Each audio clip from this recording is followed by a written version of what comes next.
concerned with the freedom and expression of minorities and the rule of law for all. These are all big bankers and their children here. They're really concerned about freedom of expression and justice for everybody.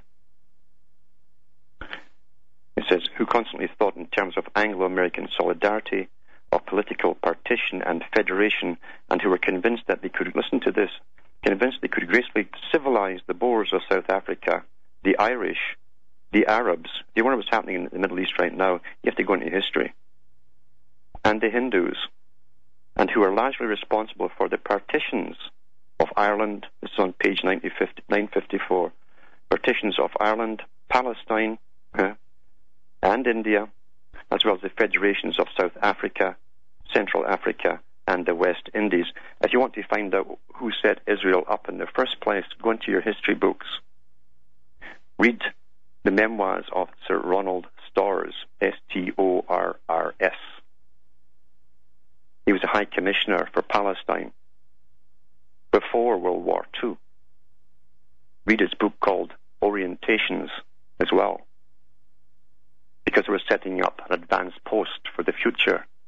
They knew that the last places to come down would be the Arabian countries. They need an advanced post. And he gives you the whole story in his own books.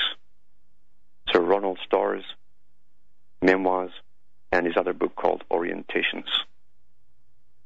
And you have to understand what's happening too in the Middle East was decided long before they set up Israel.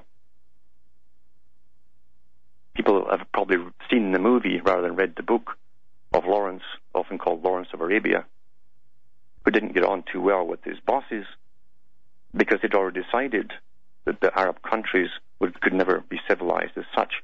And remember, I talked about the lists of peoples they had set up for really elimination, those who could not be absorbed into the new civilization.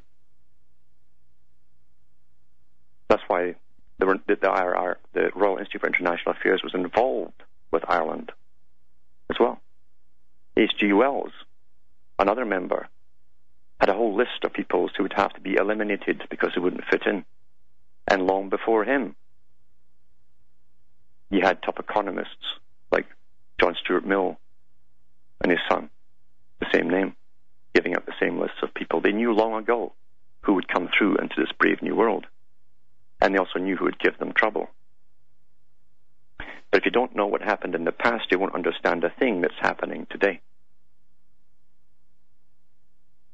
And remember, this group has hidden behind every other group, and the other groups have fronted for them often, unwittingly, and they take the heat. They take the heat. So they set up divisions across the Middle East, very good ones, and that's why they're all warring since. And then they'd funded each side to go at it. That's what you saw with Iran and Iraq for years and years and years. They drew the lines on the maps, gave them to the governments that implemented them, and then they help to make sure they can go at it till we're all sick of watching war.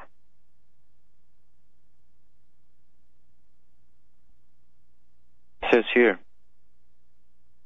it must be recognized that the power that these energetic left-wingers, because they funded all them too, exercised was never their own power or communist power, but was ultimately the power of the international financial coterie, the bankers. The bankers ruled and run and financed all what you thought was the communists. And once the anger and suspicions of the American people were aroused, as they were by 1950, it was a fairly simple matter to get rid of the red sympathizers. So they took the fall. They were the scapegoats for all. But it still hid the Council on Foreign Relations who were behind it.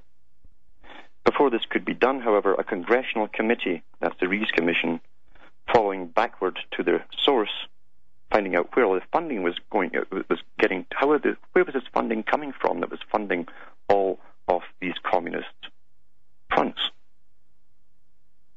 A congressional committee following backward to their source the threads which led from admitted communists like Whittaker Chambers through Alger Hiss, who helped draft up the UN Charter, by the way, along with a Canadian from Toronto, and the Carnegie Endowment to Thomas Lamont and the Morgan Bank, fell into the whole complicated network of the interlocking tax-exempt foundations. Now that's very important, how we can skip over something. The interlocking tax-exempt foundations. It's all one massive network. The 83rd Congress in July 1953 set up a special committee to investigate tax-exempt foundations, with Representative B. Carroll Reese of Tennessee as chairman. It soon became clear that the people of immense wealth would be unhappy if the investigation went too far. Well, you'd bet they would be. And that the most respected newspapers in the country closely allied with these men of wealth would not get excited enough about any revelations to make the publicity worthwhile in terms of votes or campaign contributions. An interesting report showing the left-wing associations of the interlocking nexus of tax-exempt foundations was issued in 1954 and rather quietly.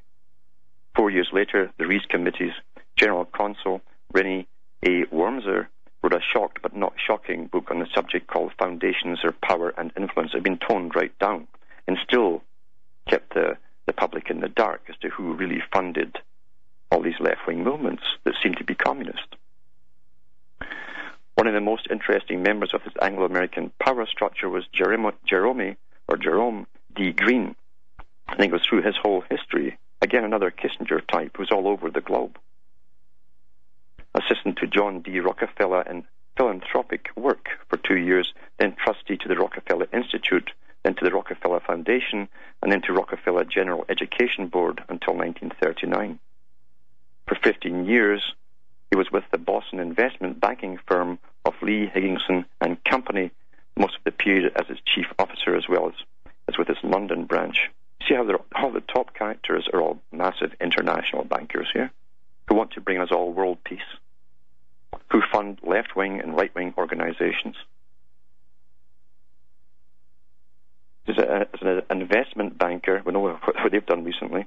Green is chiefly remembered for his sales of millions of dollars of the fraudulent securities of the Swedish match king, Ivar Kruger. That Green offered these to American investing public in good faith is evident from the fact that he's covering up for the fact that this guy sold a lot of dud stock to the American people.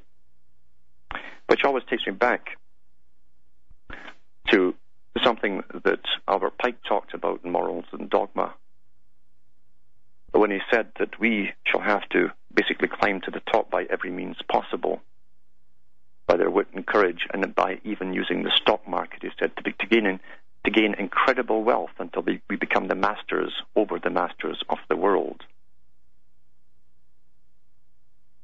And of course he was talking about world revolutionary movements.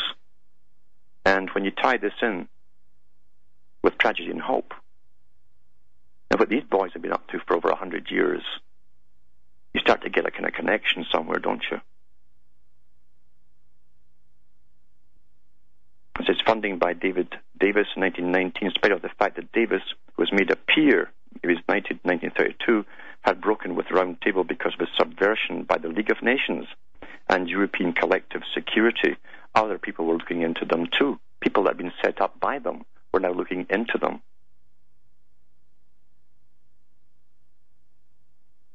Jerome Green is a symbol of much more than the Wall Street influence and the IPR. He is also a symbol of the relationship between the financial circles of London and those of the eastern United States, which reflects one of the most powerful influences in the 20th century American and world history. The two ends of this English-speaking axis have sometimes been called, perhaps facetiously, the English and American establishments. There is, however, a considerable degree of truth behind the joke, a truth which reflects a very real power structure. It is this power structure which the radical right in the United States has been attacking for years, in the belief that they are attacking the communists. This is particularly true when these attacks are directed, as they so frequently are, at Harvard socialism, as it's called, or at left-wing newspapers like the New York Times and the Washington Post, or at foundations and their dependent establishments such as the Institute of International Education. See, they run all of these associations. These misdirected attacks by the radical right did much to confuse the American people in the period from 48 to 55, still does, and left consequences which were still significant a decade later.